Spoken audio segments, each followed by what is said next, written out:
Bites, and this week I'm being joined by Jack the opossum, and then we'll meet Odin the hawk a little bit later.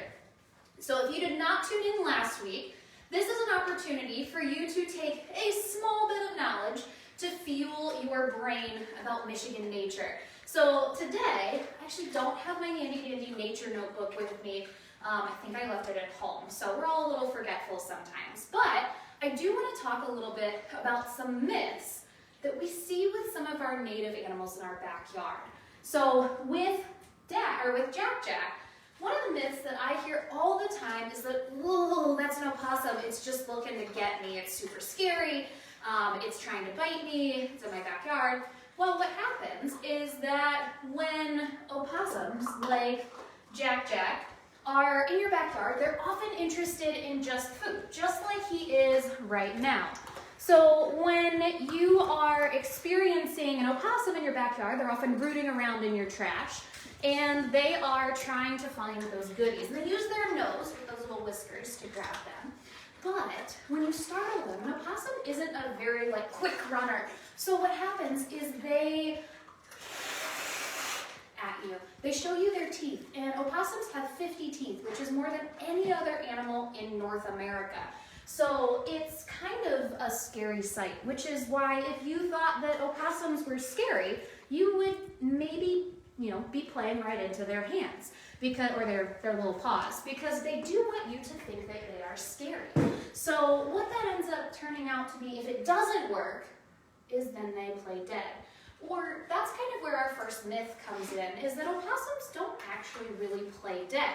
They're not playing, they're actually fainting. So just like when people faint because of low blood pressure or they're hungry, an opossum can't control it. So unfortunately, that can put them in some danger with people. So what's a situation you think that fainting in front of something scary for an opossum might be bad? So remember, because this is a Facebook Live video, you can respond in the comments, and I will get to see those live.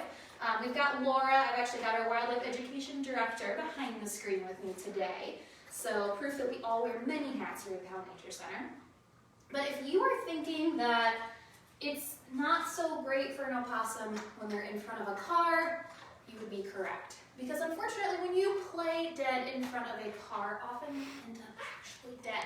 So for Jack, that's part of his story. And while, we're focused on his face, that they use for balance. And this is myth kind of number 2 for our opossums, is that they don't actually hang by their tails. They're not really strong enough to be able to do that, but they do use it for gathering things like nesting material. So that a tail is really important for opossum survival. And Jack, when his mom was hit by a car, he was one of a few siblings that actually survived. So his mom was hit by a car, and some passerby decided to check the pouch of the mom that had been hit on the side of the road. And lo and behold, there were still some opossum babies alive. So Jack did come from our clinic, but because of that tail missing in the accident. Now I'm going to stop there with Jack, and I'm going to let him kind of continue to have his food in his carrier, because like we said, these are nature bites, not nature meals. If you want one of our nature meals, then check out our virtual full-length programs that we do, but I'm going to let him head back in so that we can meet our next animal that we're going to bust some myths about. So any questions or comments for Jack and what we learned about him today?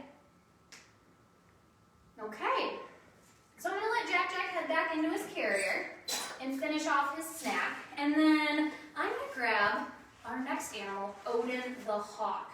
Now, Odin is a broadwing hawk, so I'm going to let Laura keep pointing at the table for just a second while I bring Odin over. We haven't quite figured out how to do the animal switcheroo yet, but that's okay. So Odin's a broadwing hawk is going to be a little bit smaller than some of the other hawks that we see here in Michigan. And she is a Michigan native wildlife. So you do find them in your backyard, but only during the spring, summer, and fall, because they are one of Michigan's longest migrators. So this time of year, Odin's hightailed it, or other broadwings have hightailed it down to South America. So this is Odin. the hawk, and if you notice right away, her name is Odin because she is missing one of her eyes. She was actually born without that eye, which is where she ended up with us, because owls and other birds of prey like hawks have binocular vision, meaning they use their eyes for depth perception, and mostly in her case for catching her food. So for Odin, a couple of myths that we hear often about hawks is that birds are dumb. You know, bird brain is kind of an insult. And honestly, if you were to call me bird brain, I would take that as kind of a compliment, because birds are actually really, really intelligent. And some of the smartest animals in the animal kingdom are birds. Now, what's your guess as to the smartest, what bird do you think is really, really smart? I'll give you a hint. Kind of sounds like COVID, but it's not. Okay, so they are corvids. And corvids are things like jays and crows and ravens. And they are nature's brainiacs. So while bird brain might be a bit of an insult, it's actually a compliment, because something like a crow has the problem-solving abilities of a 7-year-old. So that's pretty cool that an animal in our own backyard could be one of the most intelligent animals in the animal kingdom. Another question I get about hawks is, are they gonna eat my dog? Good news is, unless you have a 5-pound dog, which some people do, I get that, that's all right, they're not really in a whole lot of danger. So something like a hawk, while they do have these talons, which are how they catch their prey, most of them aren't going to be able to take out things that are much heavier than a small rabbit. And Odin's not the largest hawk out there. She's still a lot smaller than our red-tailed hawks. So specifically for broad-winged hawks, they're only going to be able to take out things like a mouse, something like a snake, a frog, and something even smaller than that, maybe like some insects or something. And one really cool thing about broad-winged hawks is that by eating things that are carnivorous, so they're carnivorous, but eating things like whole prey items means that they actually don't have to drink water. So they get all of the hydration that they need from eating their prey. So I think that's pretty neat. It's a fun nature tidbit to kind of wrap your head around. So unless your dog is very, very small, you're probably okay. And you're not having to worry too much about our friends the hawks. Now, do you all have any myths that you've heard of that you might want me to address? It's all right. Keep thinking, and if they come up, we'll answer them. So we'll keep going with a couple of myths that we hear about Odin. And another couple of myths that I hear are that owls and other birds of prey like hawks have really good eyesight. And believe it or not, that one's actually not a myth. That one is completely true. Hawks have some of the best eyesight in the animal kingdom. So what does that mean for us? Like, how would we look if we had hawk eyes? We'd be able to, or a hawk like Odin would be able to read a newspaper or a small print book from all the way across the other end of a football field. So while Odin only has one eye, and she's kind of using it to look around right now, she would be able to read things that we could not. Now, hawks don't read. To the best of my knowledge, they have not developed the skill. They're smart, but they're not that smart. So what that ends up meaning is that if she were soaring, because hawks like to kind of glide up in the air and look down on the ground for their food, what it means is that she would be able to see a mouse from a mile up in the air. Now for Odin, again, even if she misses that mouse by only a centimeter because she only has one eye, that still means that she goes hungry. So what do all of these myths have to do with our mission here at the Hell Nature Center? Well, some myths are really cool, like opossums hanging by their tails, and even though that's not totally true, still doesn't sound terrible.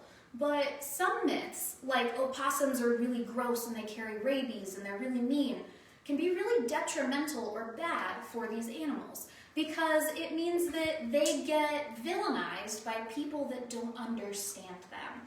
So part of our mission here at the Hell Nature Center is to help you all bust some of those myths that might make you scared or not wanting to help take care of these animals that are in your backyard. Because another myth that I'm going to give you as a bonus tidbit is that we only have one venomous snake here in Michigan. So most of the snakes that you come across are actually not going to be super harmful for you. Now that means don't start. You good? Cool. Don't start going and picking up snakes out of the blue, but for the most part, they're not as scary as people give them the credit for. Most of them are actually really good to have in your garden because things like garter snakes and rat snakes are helping keep our pest population down. So they're kind of like nature's pest control. And another really cool fact about having an opossum in your backyard is if you have a lot of ticks, they will munch on those ticks, and one opossum can take out about 4,000 ticks in a year. So those teeth, that's not a myth we need to be scared of. It's actually a really good benefit. So that's been this week's Nature Bites, and I want to give everybody just a chance real quick to answer or ask any questions that they might have. Okay, so a little bit lower participation this week, but that's all right, it's before the holidays.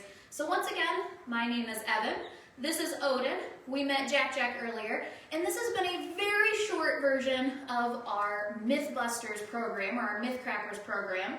So if you enjoyed this tidbit and this Nature Bite, check us out for when we offer our community virtual programs for a full-blown nature meal. And it looks like we've got a last-minute question. Opossums don't carry rabies, do they? Ooh, so the question was, opossums don't carry rabies. And it's not 100% certain that they don't carry rabies, but it's actually incredibly rare for an opossum to show up positive for rabies. And part of that has to do with their biology. So an opossum's body temperature tends to be a little bit lower than the rest of us mammals, so it's a lot harder for the rabies virus to survive. Again, can't deal in certainties. They can't say 100% that you never would encounter an opossum with rabies, but it's actually very rare. Did we have another question? All right, so we'll catch you next time, and thank you for joining us for this week's Michigan Nature Bites.